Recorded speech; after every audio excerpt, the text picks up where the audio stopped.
I want you to picture a scene with me this morning. I wanted you to actually see it demonstrated. Sheila was going to be with us this morning and come up and help me out with this, but she woke up feeling much worse, unfortunately. She's been struggling over the last few days with a cold, and we thought it was getting better and took a little dip this morning. But picture us sitting here and she's talking to me, and I'm reading my newspaper, and I go, oh yeah.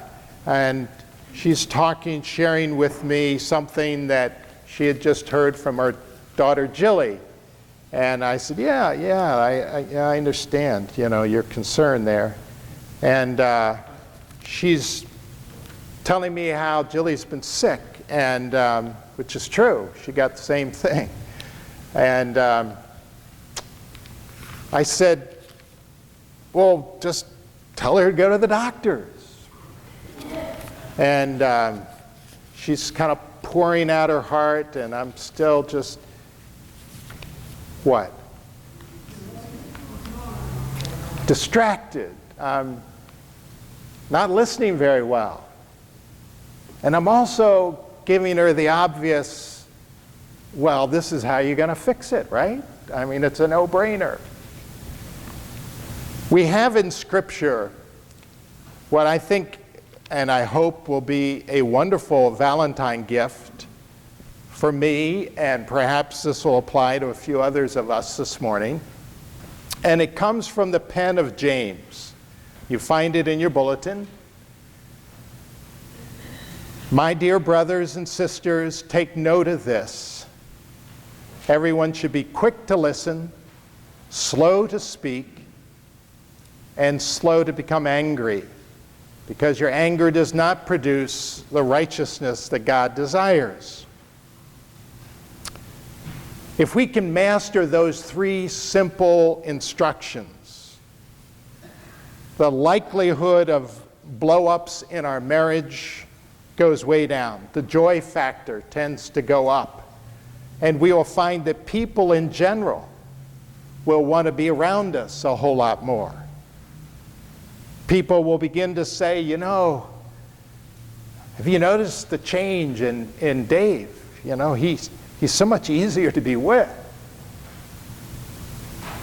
James is not talking about pulling into ourselves or shutting down communication when he says be slow to speak.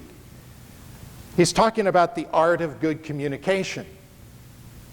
So even though Sheila is looking for more words from me, it isn't just talking at her that she needs, and it certainly isn't trying to fix the problem. We're great at trying to fix other people's problems, aren't we? It's just the art of good communication, of saying the right words that keep drawing her out, because she's clearly concerned about this. And it's the discipline then of listening well and responding appropriately.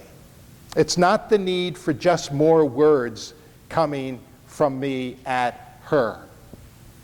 John Ortberg, one of my favorite writers these days, tells the story of waiting for his sister to arrive at the airport.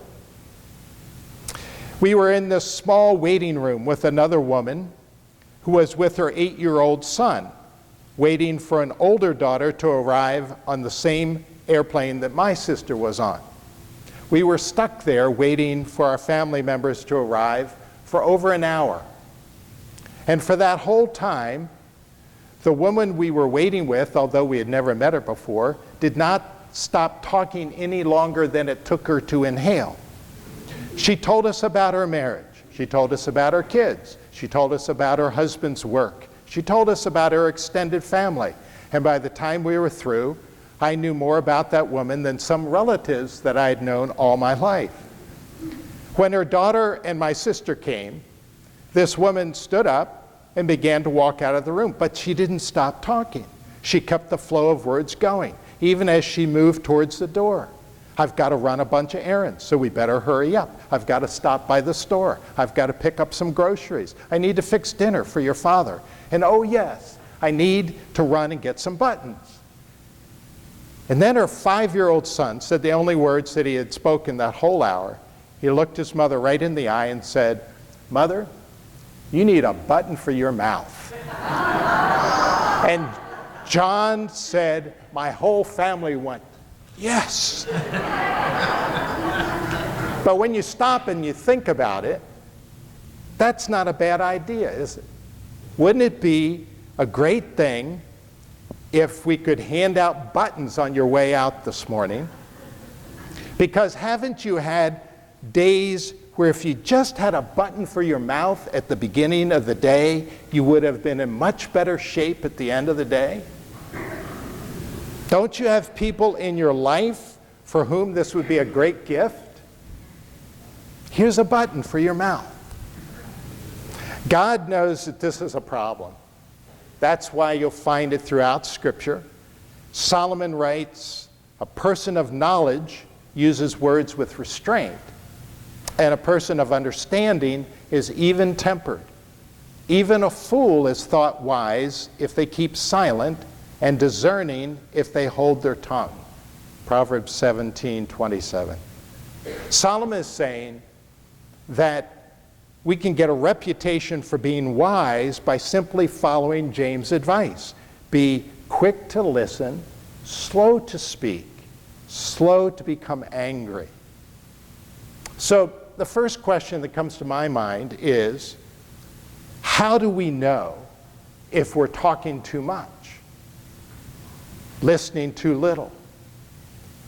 And the short answer is, ask. Ask your spouse. Ask a good friend who will be honest with you. See, some of us have a problem and we know it. Others of us have a problem and we don't know it, or we're not owning up to it. Now, once you understand that you may be talking too much, and again, we aren't talking about meaningful, well thought out words. We're talking about just lots and lots of words that just tumble off your tongue without a lot of forethought. When you come to grips with the fact that you may be just talking too much, stop. Stop talking. So that's the first piece of counsel to us talkers. Stop. Inhale. Let the other person speak.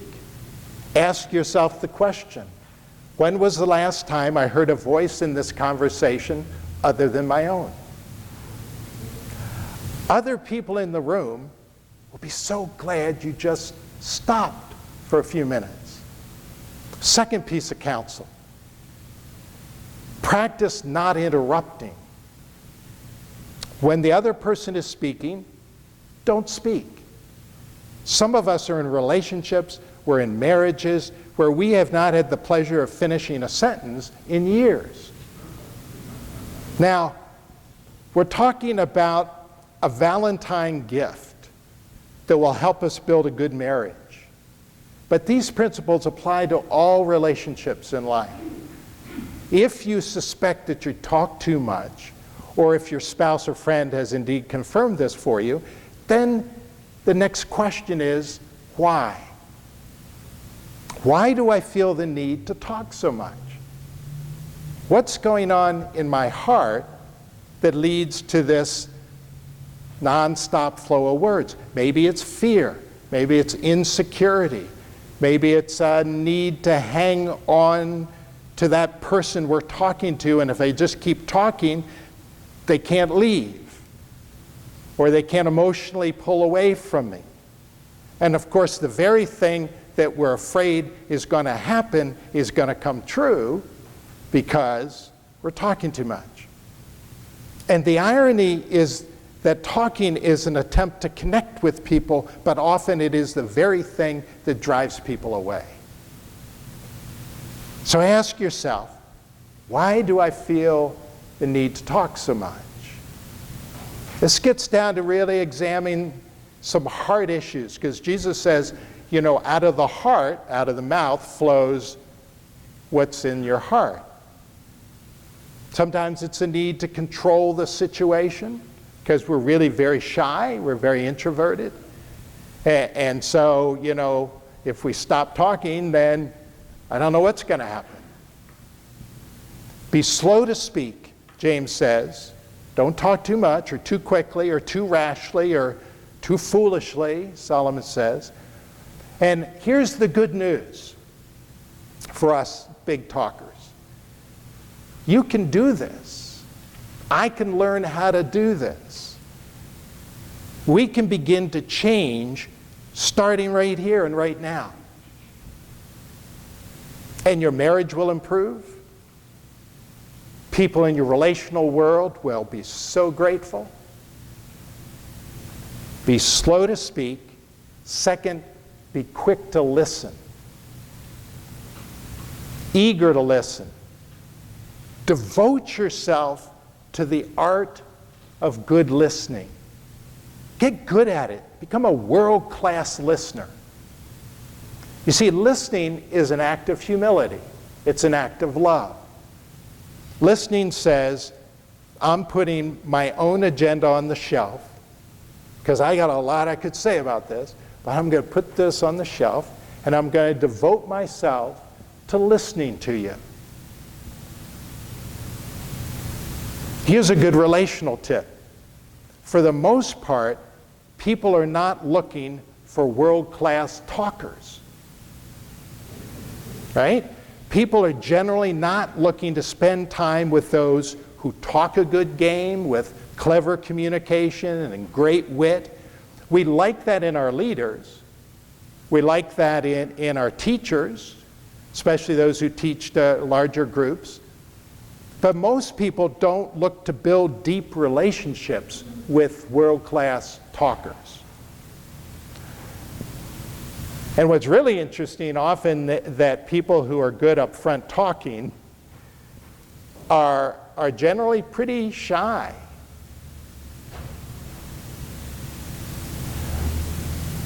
Our spouses are generally looking for better listeners.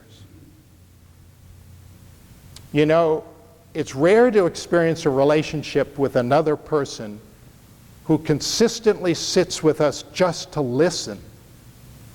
Not to judge, not to advise. Oh, we have all this great advice. We just want to get it out.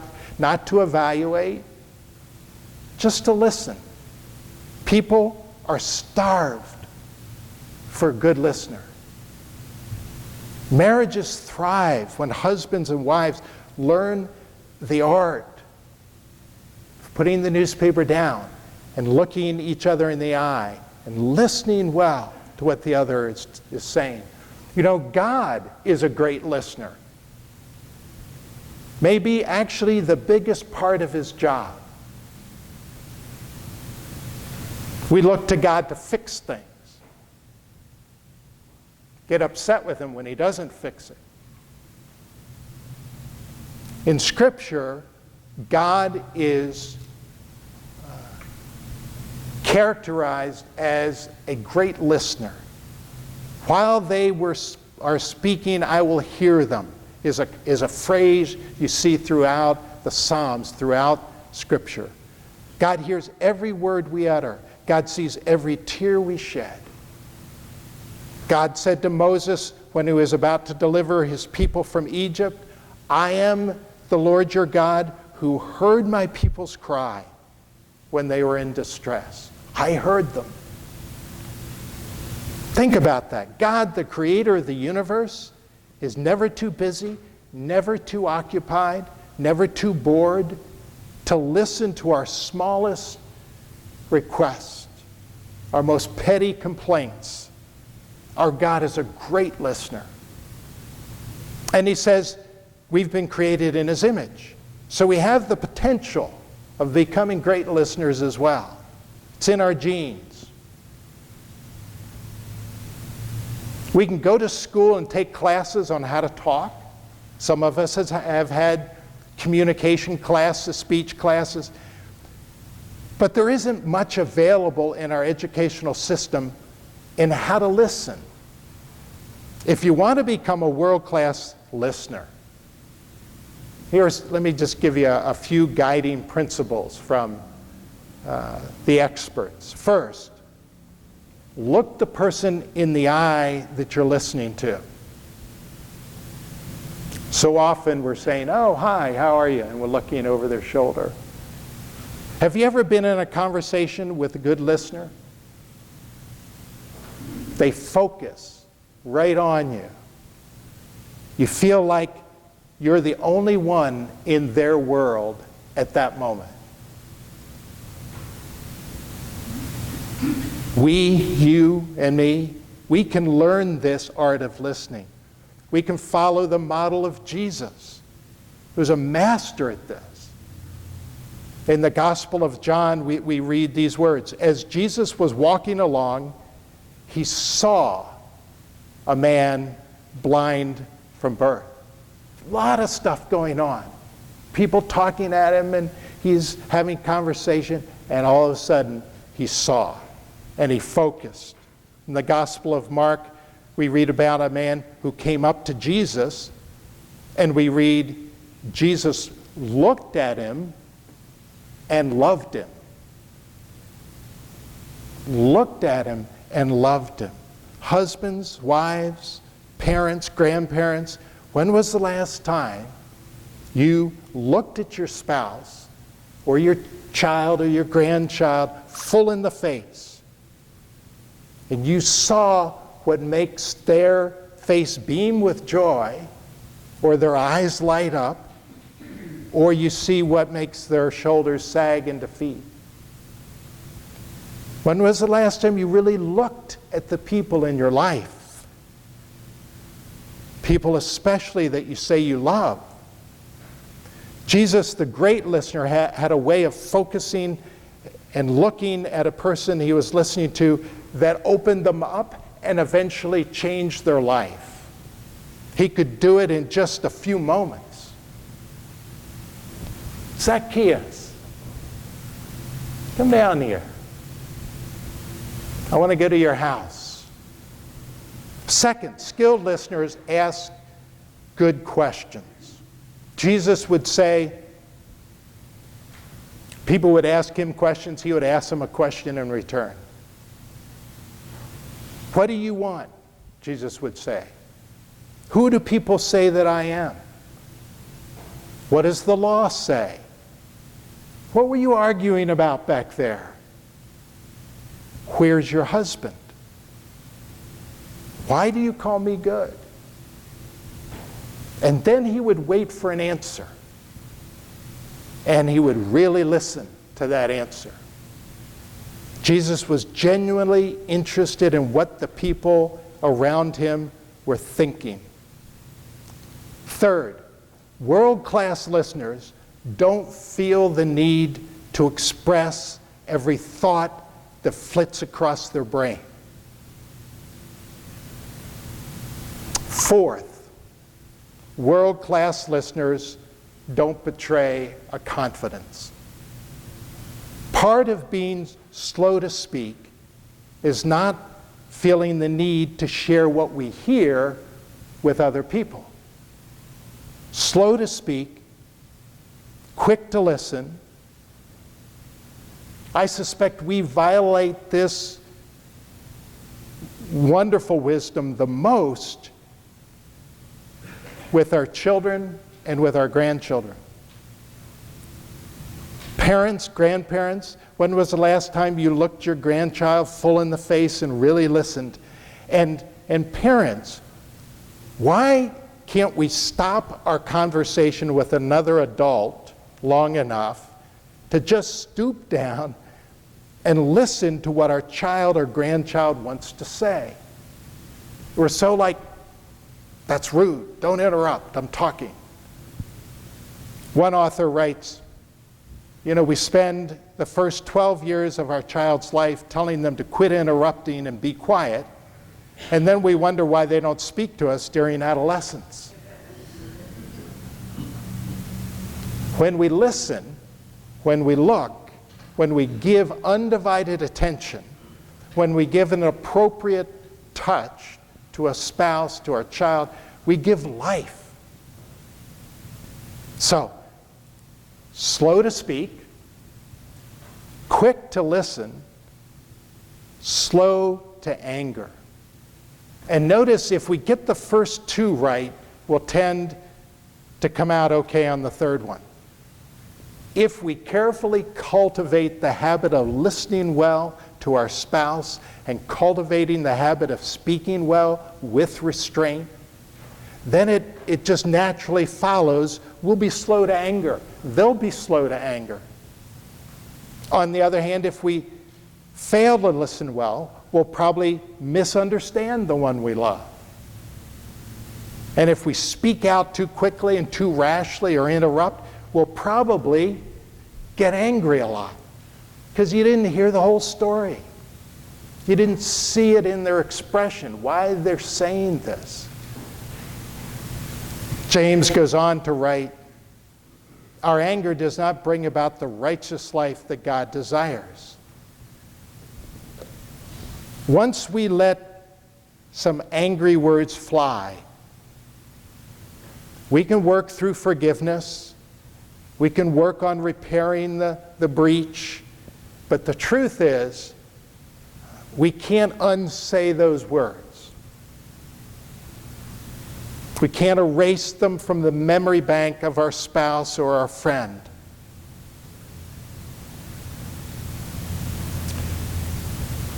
Words can be such a gift, or they can do such great damage. Some of us have let words fly that have done great damage. Others of us have mismanaged anger by getting cold and distant and withdrawn from the ones we say we love.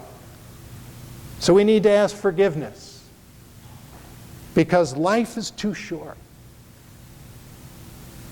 Intimacy with a friend, with a spouse, with a child, it's too precious for us to get to the end of our life and realize we missed out on one of God's greatest blessings in life.